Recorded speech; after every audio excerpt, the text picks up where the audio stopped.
Hey, everybody, what's going on? Jeff Rager, another episode of the Daily Ticket. This one for the 5th of March. What What? in the hell did you do to your head? Wojo, what's going on? You do look exactly like Aaron Hernandez, No. the serial killer tight end who's dead now. You also look like, I don't want to say a serial killer because that would be impugning you probably unnecessarily. I don't think I look like a serial killer. I think it looks rather good, actually. Like, you want to feel it? No. Get a wig or grow it back and comb it forward. You know the worst part about this? There have been people in my life that have come up to me and said, dude, you didn't have to do that. You didn't have to do that. You listen to other people tell you to do that. Do you think I got duped by the people on the podcast? Like commenters, I can show you. They're all like, dude, you got to shave your head. I heard you said if the Tigers don't sign Matt Chapman, you're shaving your head. There we go. No, but seriously, I know you got to go. And Wojo and I just did a show. Like, who looks freakier, me or him? You. Wow, what's up with your eye? Okay, does it look awful? Define awful. I mean, I didn't think it was that bad before when you said you had all your patchy spots. So you think Aaron Hernandez? I've gotten Dr. Evil. I think Aaron Hernandez is the best one by far. Ever watch the show Prison Break? Yeah, oh, you're one of those guys. Yeah, you are, for sure. Distant cousin of one of those dudes. That's What about not a negative statement at all. what about Bull from Night Court? That's a good one. Yeah, that is a good one. Yeah. Oh, wait, last question for you. Yeah. And I appreciate you. Derek Lalone, Newsy. Usually, I do at Duck Hockey. I do have a question for you. Do I look tougher? You look scarier. Okay, that's good. You scared the crap out of Rico today. People that don't know, I kicked down the door to give Rico a burrito that I owed him. He had no idea who the hell I was, and then you can pick up the story. Yeah, and then you looked menacing, and I think you had a hoodie on too, and he thought you were there to attack him. Look at that. I'm creeped out. I done. Oh God, no. Bye, Wojo. It's true, by the way. I walked in the door, I kicked it open, I owed Rico a burrito, and there was this look of horror in his face. He's like, dude, am I going to have to throw down? Like, where the fuck is security, right? And then it turns out that it's me. So, are you proud of yourself, people? The only reason I shaved my head, the only reason this got in my head was because comment after comment after comment after comment on this podcast, people are saying I should shave my head. Now, at first, I thought y'all were looking out for me. You wanted me to live a better life. You wanted me to be more attractive. You wanted my wife to like me better. But I think this was a plot from the get-go. You all just got yourselves together. Maybe you communicated outside of the podcast with each other. Try to get me to shave my head. There's a rumor going around that you guys had a shave your head pool, kind of like a baby pool. And whoever had the 3rd or the 2nd of March wins it. How much money you all win? Life as a bald man is weird, people. The worst part about it is you walk into a place, you don't feel any different because you forget that you shaved your head. And you go to the bathroom, you happen to look in the mirror, and then you're like, what the fuck? And then you quickly remind yourself, like, oh, I shaved my head. I forgot that I did that. And it's going to take a while to come back. Or people just look at you funny. People, like, you can tell they don't like it, but they don't say that they don't like it because they know they would hurt your feelings. Life as a bald man is very difficult. It really is. I don't know how y'all do it. I think it looks good. My daughter hates it. My wife despises it. I got to look this guy up here. In fact, I'm going to pull up a picture of this individual. My daughter this morning came to me and she said, Daddy, I don't want to be mean. And you know, when somebody starts something off with saying, I don't want to be mean, you know what happens, right? It always is mean what they're about to say next. Let me look this up for you very quickly. My daughter said, I look like Squidward from SpongeBob SquarePants. Do you have any idea what Squidward looks like? Look at this. Here's Squidward. His name is Squidward Tentacles. I got an image right here if my phone would actually go quick enough, which of course it's not. This is him. This is who my daughter says I look like from SpongeBob SquarePants. If you see a full body shot of Squidward, it is truly terrifying. I don't have one in front of me. Let's see if I can get one very quickly. No. Here's kind of a full body shot. I see the resemblance, unfortunately. Life as a bald man, people, is very difficult. Very difficult. And that's where we are. It can only get easier from here, I feel. Like I just talked to Pat Caputo. He's doing a radio show as I speak. And he pulled me aside. And every now and then, I think Pat thinks he's like a father figure of mine. And he put his arm around me. He's like, what the fuck were you thinking? You didn't have to do it. I didn't think it was that bad. But when people say, I didn't think it was that bad, I think that means it was bad. They're admitting at least it was kind of bad, right?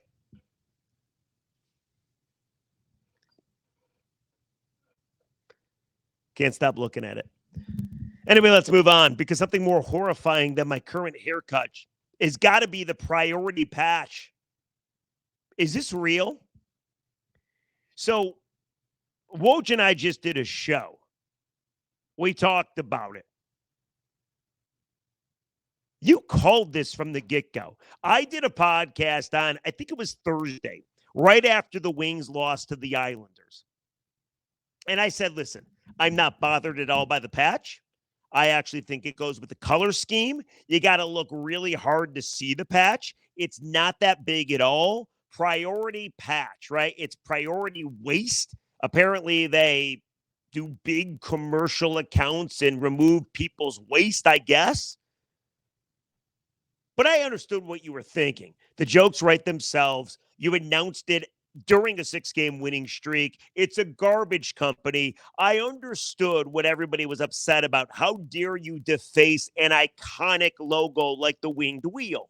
Like, I got it. I just didn't think it was that big of a deal. Didn't really rub me the wrong way.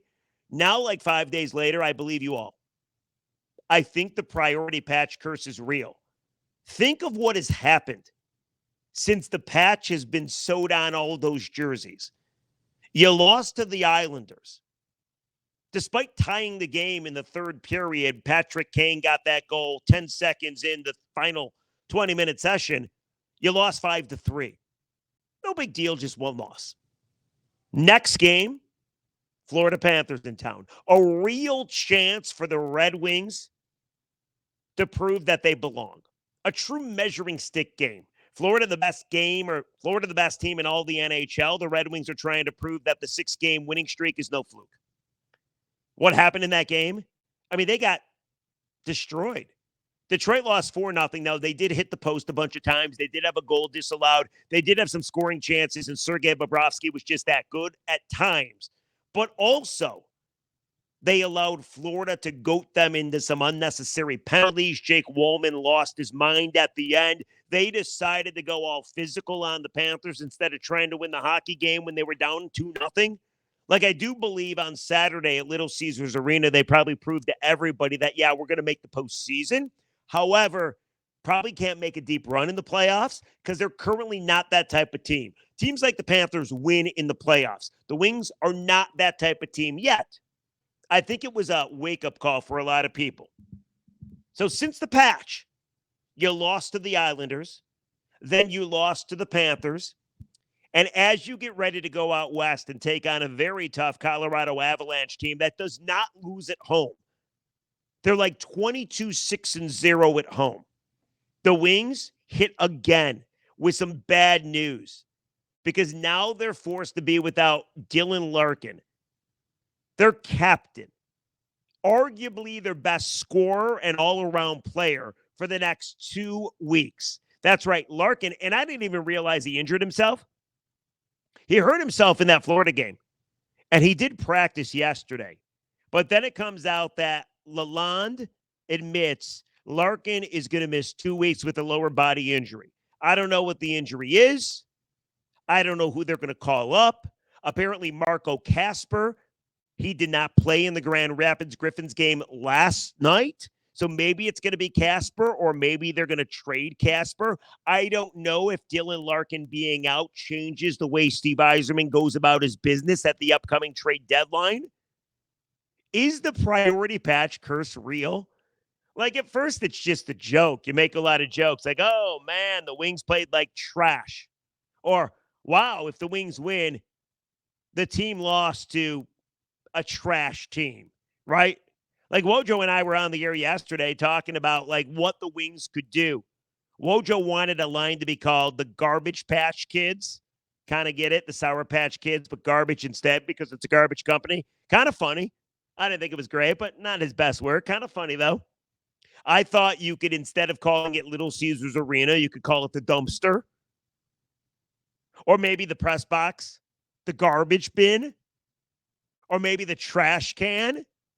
Like it started off like you could joke about the fact that this iconic logo now has to share a jersey with a patch that is advertising a trash company. But since that patch was sewed on, you've lost 2 games and you've lost your captain for 2 weeks. Maybe more. Do you now believe in the garbage patch curse? I kind of do. At first, I started off thinking, like, shut up. Don't bitch about this. This happens with every team. How dare you go after a team for trying to make some money? Because that's what the Wings are doing. But it has merged into, fuck. Are the Wings ever going to win again? And now you look at the standings and things are kind of bunched up a little bit. Now, they did get some help on Sunday because the Capitals played, they didn't win.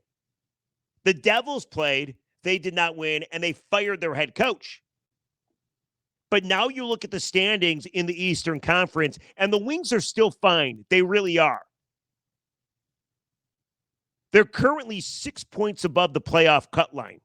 But the Islanders, who did not play last night, have won 3 in a row. They beat the Detroit Red Wings. They got 66 points. The Capitals, Ovi's teams, got 65 points. And the Devils are sitting there with 64. Pittsburgh and Buffalo have 62. So you're looking at 5 to 6 teams that have a chance to make the postseason, while the Wings are without their captain for the next couple weeks. And their next series of games are difficult. They got to go to Colorado. That's Wednesday. That's tough. They got to go to Arizona. Arizona stinks, by the way, just 25 wins. The Wings have 33, but they just beat a Washington team over the weekend that's trying to make the playoffs. Then they got to go to the Golden Knights on Saturday, the second game of the back-to-back. Then they get, 2 days off? They go to Buffalo, a team trying to make the postseason. And then they come back home against the Coyotes. And then the schedule gets a little more favorable. This could not be happening. This is not happening at a good time.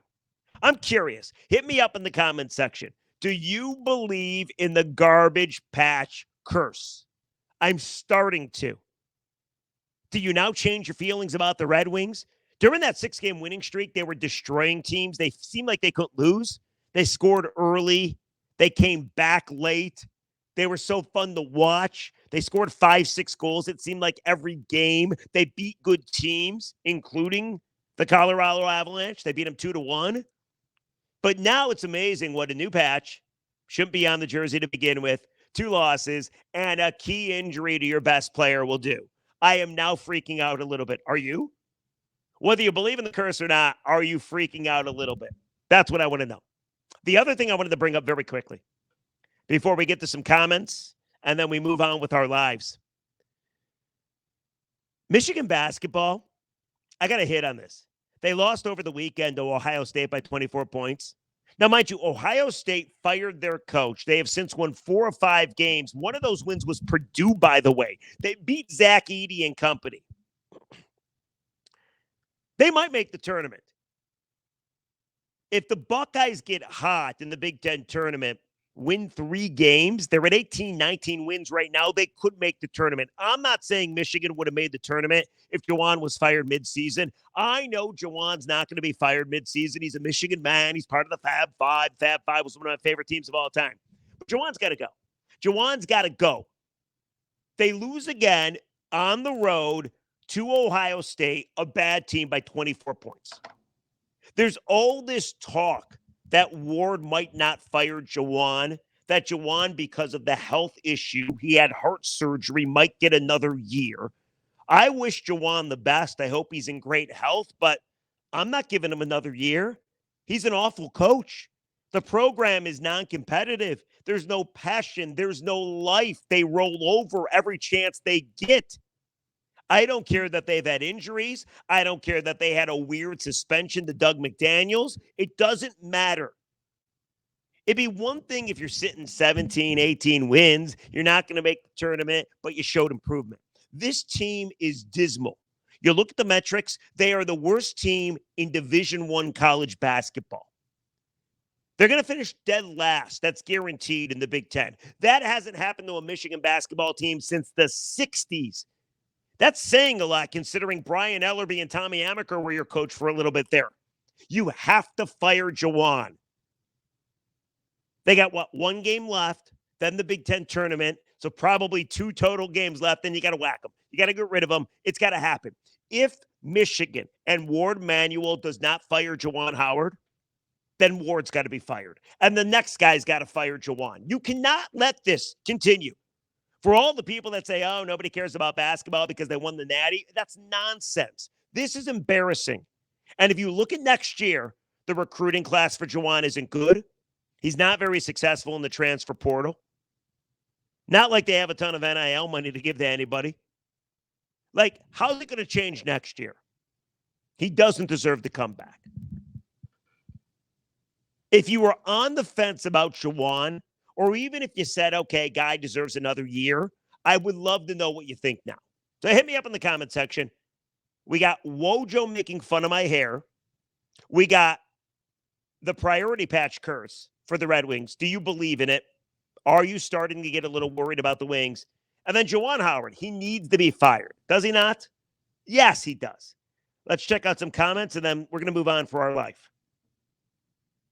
Let's check out some comments, and then you get back to your life.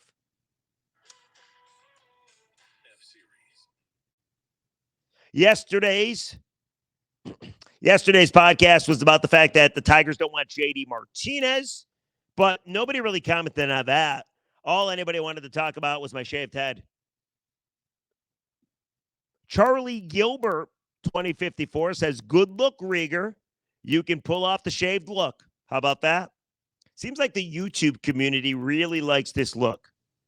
Jose Eduardo, 4327, says, Larry David and I welcome you to the Bald Man community, Jeff.